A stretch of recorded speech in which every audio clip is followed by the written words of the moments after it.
Good afternoon all. I am Vishal Kumar Saktari, Assistant Professor Computer Science, MLB Government College, Nokha. Previous lecture में हम लोग applications of modern computer के बारे में discuss कर चुके हैं, जिसमें से हमने देखा था कि आज के टाइम पे कंप्यूटर हमारे लिए कितना यूजफुल इलेक्ट्रॉनिक डिवाइस बन चुका है।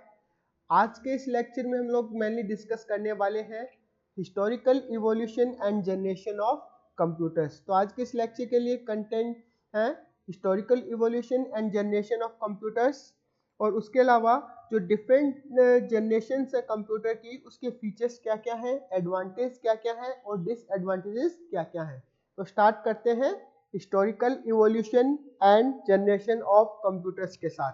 तो जैसा कि आप सब लोग जानते हैं कि चार्ल्स बेबेज, जिन्हें फादर ऑफ कंप्यूटर भी कहा जाता है, एक इंग्लिश मैकेनिकल इंजीनियर थे, उन्होंने सबसे पहले प्रोग्रामेबल कंप्यूटर का कॉन्सेप्ट जो है वो ओरिजिनेट किया था। उस कॉन्सेप्ट को वो जो लेके आई थी, तो जो उन्होंने 19th सेंचुरी में फर्स्ट मैकेनिकल कंप्यूटर को कॉन्सेप्चुअलाइज किया और फर्स्ट मैकेनिकल कंप्यूटर का उन्होंने वहां पे इन्वेंशन किया। तो जो उसके बाद में धीरे धीरे जितनी जो टेक्नोलॉजिकल एडवांसमेंट होते गए, नई नई टेक्नोलॉजीज मार्केट में आती गई, और जो आपके कंटिन्यूस इम्प्रूवमेंट के साथ जो आपका आज के टाइम में हम कंप्यूटर देखते हैं, वो फाइनली जो आपका इलेक्ट्रॉनिक कंप्यूटर जो है वो एग्जिस्टेंस के अंदर आया। तो जो इन सब के बीच में जैसे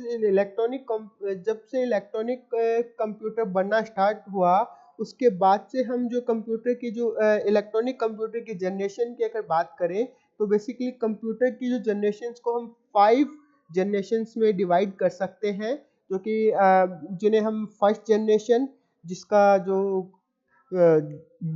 पीरियड है वो 1946 से 1959 तक था। उसके बाद में जो सेकंड जनरेशन, जिसका पीरियड 1959 से लेकर 1965 था। फिर थर्ड जनरेशन, जिसका पीरियड 1965 से लेकर 1971 तक था। और फोर्थ जनरेशन, जिसका पीरियड 1971 से 1980 तक।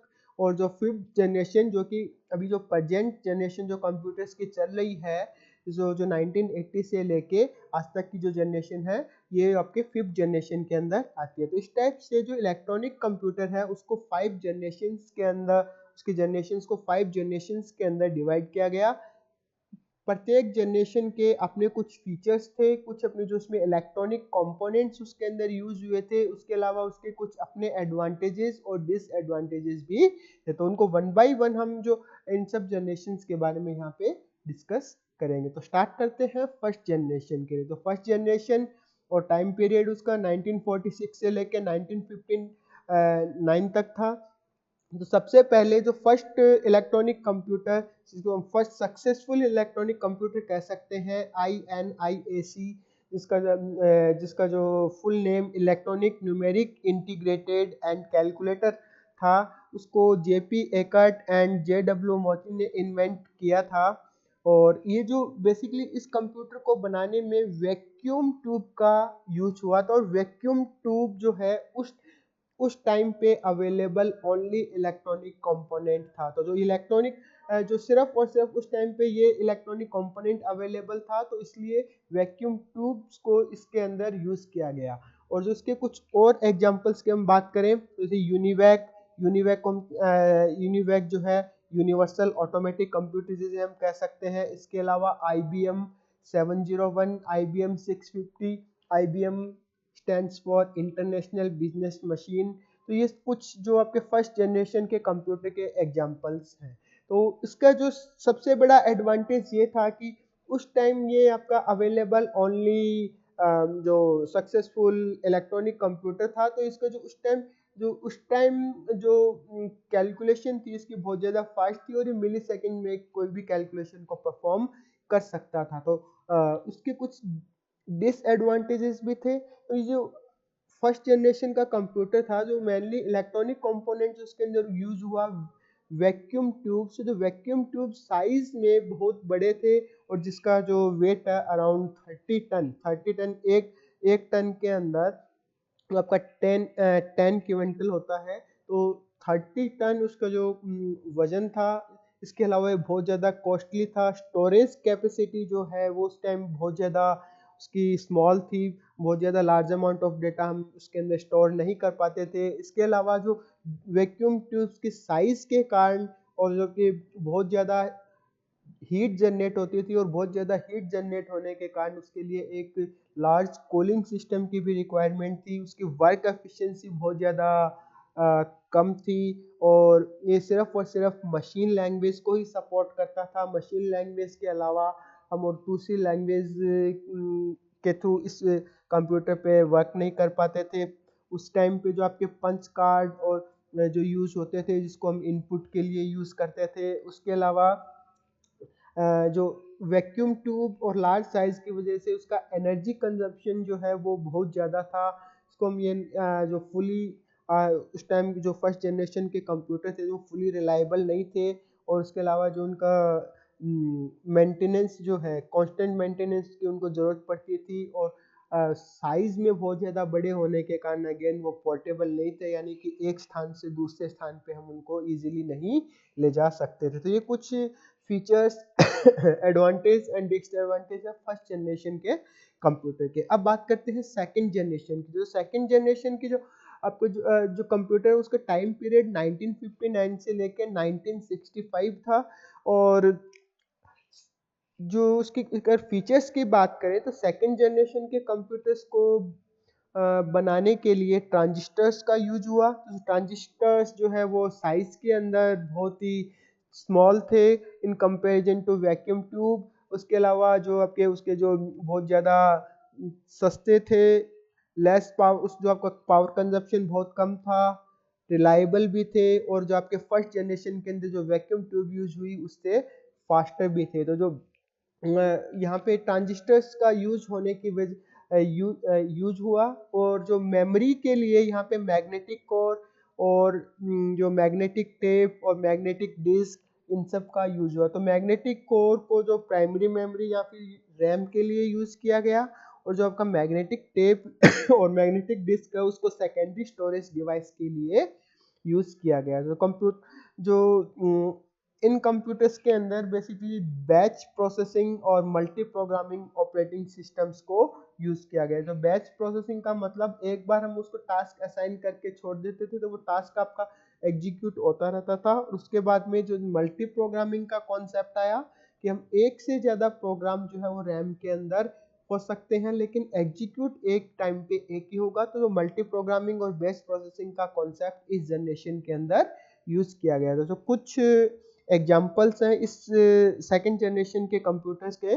तो IBM 7094, CDC 1604, CDC 3600, यूनिवैक 1108, जो कि उस टाइम जो अवेलेबल सेकेंड जनरेशन के कुछ कंप्यूटर्स हैं।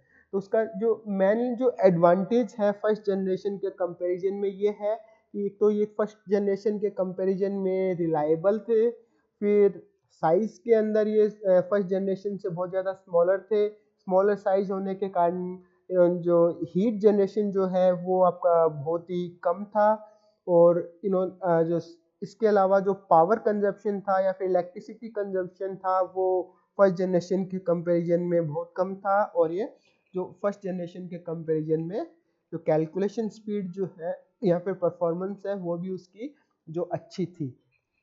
कुछ डिसएडवांटेज भी थे सेकंड जनरेशन के कंप्यूटर के, जैसे कि उसके लिए भी एक कूलिंग सिस्टम की रिक्वायरमेंट थी, कांस्टेंट मेंटेनेंस की भी ज़रूरत थी।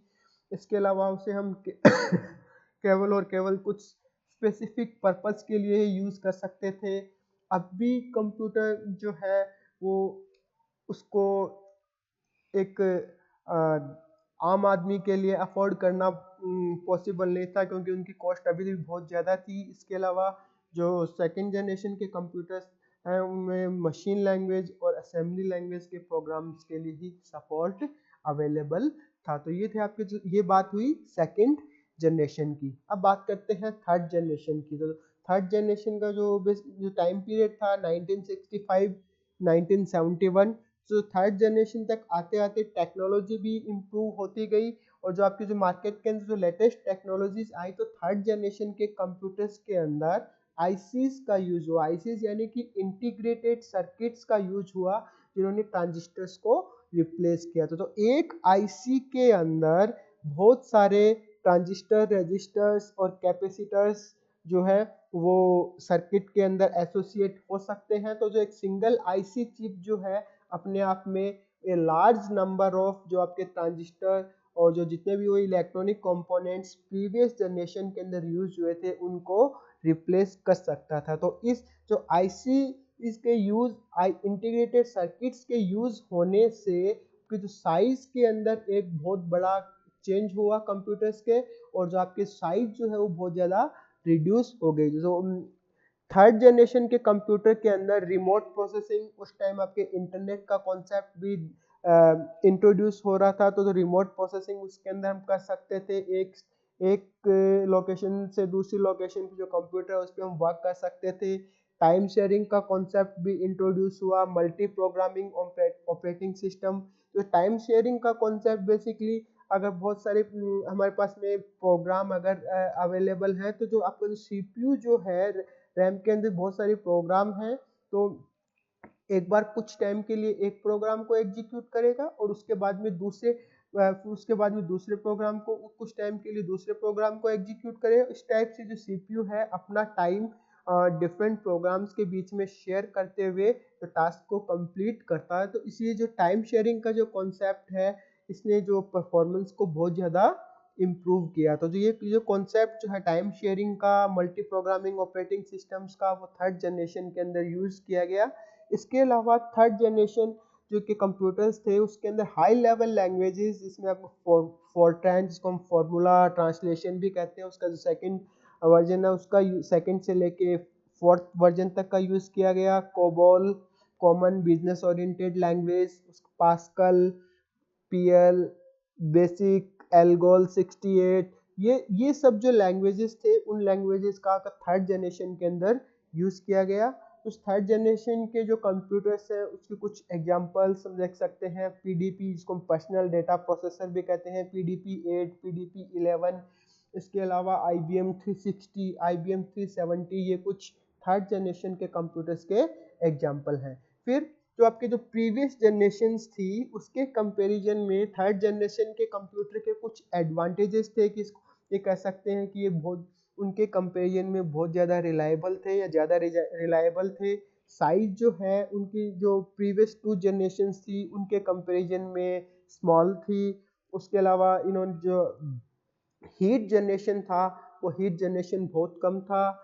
इलेक्ट्रिसिटी कंजप्शन बहुत कम था। उनके कंपैरिजन में जो आपका मेंटेनेंस जो है वो मेंटेनेंस भी बहुत जो लेसर मेंटेनेंस उसके लिए रिक्वायर्ड था। इसके अलावा ये जो प्रीवियस जनरेशन के कंप्यूटर के कंपैरिजन में परफॉर्मेंस भी इनकी अच्छी थी, कैलकुलेशन स्पीड इनकी फास्ट थी, और जहाँ जो फर्स्ट टू जनरेशन के कंप्यूटर में क्या जो आपका मशीन लैंग्वेज और असेंबली लैंग्वेज के लिए सपोर्ट था, तो थर्ड जनरेशन के कंप्यूटर ने वहीं पे हाई लेवल लैंग्वेजेस को भी सपोर्ट किया। तो उसके अलावा कुछ इसके डिसएडवांटेज भी है कि जो आपके इसके लिए भी एक कूलिंग सिस्टम की रिक्वायरमेंट थी। इसके अलावा जो कॉस्ट भी उस टाइम के अकॉर्डिंग उसकी कॉस्ट भी जो आपके कंप्यूटर्स इजीली अवेलेबल नहीं थे क्योंकि बहुत ज़्यादा कॉस्टली हुआ करते थे। इसके अलावा जो आईसी चिप्स को मेंटेन करना बहुत ज़्यादा डिफिकल्ट था, और जो एक सबसे बड़ा डिसएडवांटेज हम ये कह सकते हैं कि उस टाइम की टेक्नोलॉजी के अकॉर्डिंग जो भी आईसी चिप्स को मैन्युफैक्चर करने के लिए एक बहुत ज़्यादा एडवांस टेक्नोलॉजी की ज़रूरत थी, जो कि एक सबसे बड़ा एक इस जनरेशन के कंप्यूटर्स के लिए डिसएडवांटेज था। तो जो ये थी बात थर्ड जनरेशन की। अब बात करते हैं फोर्थ जनरेशन की। जो फोर्थ जनरेशन कंप्यूटर्स है उनका जो टाइम पीरियड है 1971 से लेके 1980 के बीच में था। और जो फोर्थ जनरेशन के कंप्यूटर्स में VLSI सर्किट्स का यूज हुआ। तो VLSI यहाँ पे जो है VLSI stands for very large scale integrated circuits. इसमें भी आपका आईसी चिप्स का यूज हुआ, लेकिन आईसी चिप जो एक सर्किट के ऊपर जो बहुत सारे लार्ज नंबर ऑफ जो आपके चिप्स को फैब्रिकेट करके जो डिजाइन किया गया, तो इससे क्या हुआ कि जो साइज में एक ड्रामेटिकल चेंज हुआ और साइज जो है इसकी बहुत ज़्यादा रिड्यूस हो गई। और वीएलएसआई जो सर्किट्स हैं, वीएलएसआई सर्किट्स पे हम यूँ कह सकते हैं कि जो फाइव नियर अबाउट 5000 ट्रांजिस्टर्स और अदर सर्किट जो एलिमेंट्स हैं उनको हम एक सिंगल चिप पे इंटीग्रेट कर सकते थे, तो जिसने कि माइक्रो कंप्यूटर के कॉन्सेप्ट को जो है वो जनरेट किया, या फिर जिससे माइक्रो कंप्यूटर का कॉन्सेप्ट जो है वो अस्तित्व में आया। तो हम जो फोर्थ जनरेशन के कंप्यूटर थे वो आपके प्रीवियस जनरेशन के कंप्यूटर की कंपैरिजन में बहुत ज़्यादा पावरफुल थे, साइज में बहुत ज़्यादा छोटे थे, रिलायबल भी थे, और इसको ये इसके बाद में हम ये कह सकते हैं कि अफोर्डेबल भी थे, यानी कि इनकी कॉस्टिंग भी जो है वो बहुत कम हो गई थी। अब जो कंप्यूटर्स को सभी के लिए यूज़ करना पॉसिबल होने लगा था। इसके अलावा जो आपका जो सॉफ्टवेयर साइड का जो पार्ट था, सॉफ्टवेयर टेक्नोलॉजीज में भी एडवांसमेंट हुआ, तो उसके साथ साथ जो धीरे धीरे आपके टाइम शेयरिंग का कॉन्सेप्ट बहुत ही जो थर्ड जनरेशन के अंदर यूज हुआ था उसके कंपैरिजन में बहुत ही हाई मेजर जो लेवल पे यहाँ पे यूज होने लग गया। उसके अलावा real time networks, distributed operating system का भी यूज फोर्थ जनरेशन के कंप्यूटर्स के अंदर होने लग गया। और उसके अलावा जो आपके फोर्थ जनरेशन के जो कंप्यूटर्स थे उन्होंने ऑलमोस्ट ऑल जितने भी हाई लेवल लैंग्वेजेस उस टाइम अवेलेबल थी, जैसे कि C++, डीबेस, इन सब लैंग्वेजेस को सपोर्ट किया। ये सब लैंग्वेज जो है वो फोर्थ जनरेशन के कंप्यूटर्स के अंदर यूज की जाने लगी। तो उसके कुछ जो एग्जांपल्स हैं फोर्थ जनरेशन के कंप्यूटर के, स्टार 1000, PDP-11, क्रे जो कि आपका एक सुपर कंप्यूटर था, क्रे 1, क्रे XMP, ये सब जो है उस टाइम जो फोर्थ जनरेशन के कंप्यूटर के कुछ एग्जांपल है। तो जो इसके जो मेन एडवांटेजेस हैं फोर्थ जनरेशन के कंप्यूटर के, ये बहुत ज़्यादा चीप थे, यानी कि बहुत ही लो कॉस्ट पे अवेलेबल थे, पोर्टेबल एंड रिलायबल, हम एक स्थान से दूसरे स्थान पे इजीली हम इसको ले जा सकते थे। बहुत ज़्यादा जो ऑपरेशन जो भी परफॉर्म होता था उसकी जो वर्क एफिशिएंसी वो भी बहुत अच्छी थी, और जो हम ये कह सकते हैं कि जो भी रिजल्ट प्रोड्यूस होता था उस पर हम रिलाई कर सकते थे। और ये जो इसके अलावा साइज़ बहुत ज़्यादा छोटी थी, प्रोसेसिंग स्पीड बहुत ज़्यादा फास्ट थी, पावर कंजप्शन जो है उसका बहुत ही कम था, और पावर कंजप्शन कम होने की वजह से जो हीट जनरेशन है वो भी बहुत कम था। और जो आपका इसके साथ साथ इसके मेंटेनेंस की रिक्वायरमेंट भी बहुत कम थी। और उस टाइम के जो कॉन्सेप्ट जो आपके फोर्थ जनरेशन के जो कंप्यूटर थे उसके साथ साथ में जो इंटरनेट का कॉन्सेप्ट भी इंट्रोड्यूस हुआ, क्योंकि रियल टाइम नेटवर्क को उस टाइम यूज किया जाने लगा, तो इंटरनेट का कॉन्सेप्ट उस टाइम इंट्रोड्यूस हुआ। उसके अलावा जो ग्राफिकल यूजर इंटरफेस का कॉन्सेप्ट भी इंट्रोड्यूस होने लगा था, क्योंकि उससे पहले जो भी हम यूज करते थे सारा का सारा जो भी इंटरफेस होता था वो कमांड लाइन होता था। तो कमांड लाइन में हमें जितने जो भी कमांड्स है सारे कमांड्स हमें याद रखने पड़ते थे। तो जो आपका ग्राफिकल यूजर इंटरफेस से हमें जो कमांड को याद रखने की जो है वो ज़रूरत अब जो है नहीं पड़ी, और हम जो ग्राफिकल यूजर इंटरफेस की हेल्प से बहुत ही कन्वीनियंट वे में कंप्यूटर प्रोग्राम्स को हम एक्सेस कर सकते थे। तो उसके बाद में जो फोर्थ जनरेशन के कंप्यूटर ने बहुत सारे जो जितने भी almost all high level languages को भी सपोर्ट किया। तो उसके जो मेन डिसएडवांटेज ये था कि जो micro processor design and fabrication, क्योंकि यहाँ पे जो वीएलएसआई सर्किट्स का जो कॉन्सेप्ट इंट्रोड्यूस हुआ, जो कॉन्सेप्ट यूज हुआ, उसकी वजह से micro processor design and fabrication जो है वो बहुत ज़्यादा कॉम्प्लेक्स था, और जो आईसीज के मैन्युफैक्चरिंग के लिए बहुत ही एडवांस टेक्नोलॉजी की यहाँ पे ज़रूरत थी। तो ये कुछ जो डिसएडवांटेज है, अगर इन डिसएडवांटेज को हम साइड में रखें तो जो आपके फोर्थ जनरेशन के जो कंप्यूटर थे ये उन्होंने एक तरीके से इन जो आपका इंफॉर्मेशन सेक्टर के अंदर एक नया एक रिवॉल्यूशन ला दिया था। उसके बाद में बात करते हैं फिफ्थ जनरेशन के कंप्यूटर की। तो फिफ्थ जनरेशन के कंप्यूटर के 1980 से लेके जो प्रेजेंटली हम जो कंप्यूटर्स देख रहे हैं वो सारे के सारे फिफ्थ जनरेशन के अंदर आते हैं। तो फिफ्थ जनरेशन जहाँ फोर्थ जनरेशन के अंदर VLSI सर्किट्स का यूज हुआ था, वहीं फिफ्थ जनरेशन के कंप्यूटर के अंदर ULSI टेक्नोलॉजी का यूज है। तो ULSI यानी कि अल्ट्रा लार्ज स्केल इंटीग्रेशन, वहां पे था very large scale integration VLSI, और यहाँ पे जो फिफ्थ जनरेशन के अंदर ULSI ultra large scale integration, यानी कि अब हम जो एक IC चिप पे पहले से भी ज़्यादा इलेक्ट्रॉनिक कंपोनेंट्स को जो इंटीग्रेट कर सकते थे, या जैसे एग्जांपल के लिए हम जो 10 मिलियन इलेक्ट्रॉनिक कंपोनेंट्स को भी हम चिप पे इंटीग्रेट कर सकते थे, जिससे जो आपके माइक्रो प्रोसेसर का जो प्रोडक्शन है वो एक लार्ज स्केल पे होने लग गया, और एक जो आपके माइक्रो कंप्यूटर जो फुल फ्लैश जो आपके अस्तित्व में इस जनरेशन के अंदर आ गए। तो ये जनरेशन जो है वो बेसिकली पैरेलल प्रोसेसिंग हार्डवेयर और आर्टिफिशियल इंटेलिजेंस सॉफ्टवेयर पे बेस्ड है, क्योंकि इस जनरेशन के अंदर आपके पैरेलल प्रोसेसिंग, एक साथ हम बहुत सारे टास्क को परफॉर्म कर सकते हैं। तो पैरेलल प्रोसेसिंग का कॉन्सेप्ट इस जनरेशन के अंदर इंट्रोड्यूस हुआ। इसके अलावा आज के टाइम पे हम देख सकते हैं कि आर्टिफिशियल इंटेलिजेंस जो आपके सॉफ्टवेयर जो आपकी टेक्निक जो आज के टाइम पे AI टेक्निक्स का भी यूज हो रहा है। AI टेक्निक्स के एक ऐसी टेक्निक्स है जिसके अंदर हम जो कंप्यूटर प्रोग्राम्स के अंदर इंटेलिजेंस इंट्रोड्यूस करते हैं, और हम यह कंप्यूटर्स प्रोग्राम को इस टाइप से इंटेलिजेंट बनाया जाता है कि वो जैसे ह्यूमन बीइंग टास्क परफॉर्म करते हैं उस वे में भी कुछ टास्क को वो परफॉर्म कर सके।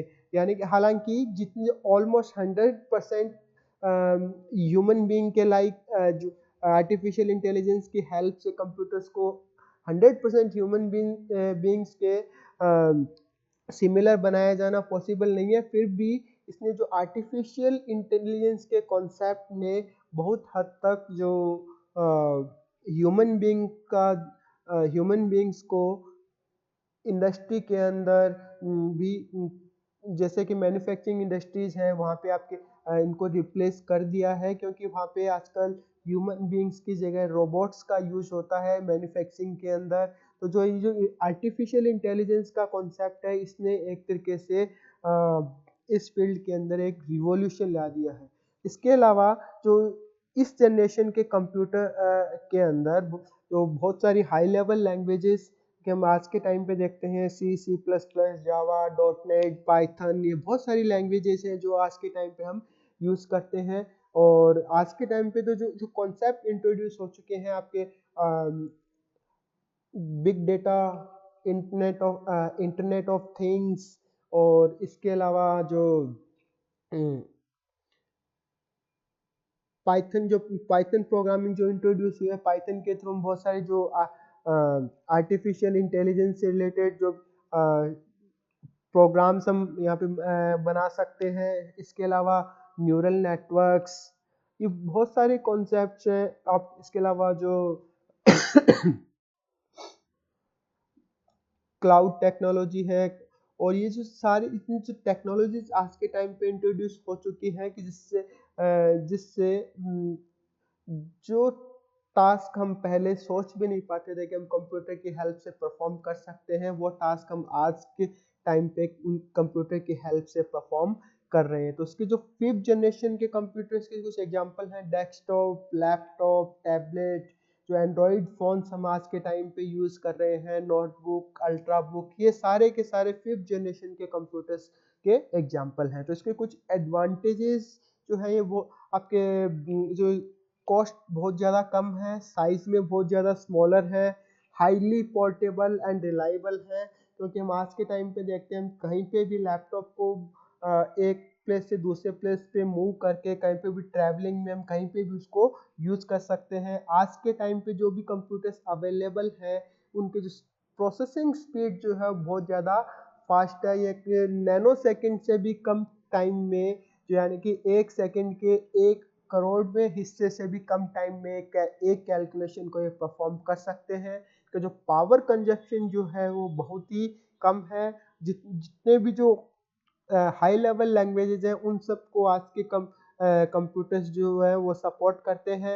आर्टिफिशियल इंटेलिजेंस सॉफ्टवेयर्स को सपोर्ट करते हैं। इसके अलावा जो नेचुरल लैंग्वेज प्रोसेसिंग जैसे कि ह्यूमन बीइंग नॉर्मली यूज़ करता है अपने जो वर्बल कम्युनिकेशन के लिए, वो इसी टाइप की जो नेचुरल लैंग्वेजेस को भी आज प्रोसेस करने में आज के कंप्यूटर कैपेबल है। हम जो वॉइस के थ्रू हम आज के कंप्यूटर्स को कमांड दे सकते हैं, उस कमांड के हेल्प से हम कंप्यूटर्स को ऑपरेट वॉइस कमांड्स के थ्रू भी कर सकते हैं। इसके अलावा आज के टाइम की जो जो कंप्यूटर्स है उनके जो सॉफ्टवेयर्स है वो बहुत ही यूज़र फ्रेंडली है। इंटरफेस जो बहुत ही एक अट्रैक्टिव उसका जो ग्राफिकल यूज़र इंटरफेस होता है, और मल्टीमीडिया फीचर्स से जो आज के कंप्यूटर्स जो लेस है उनको हम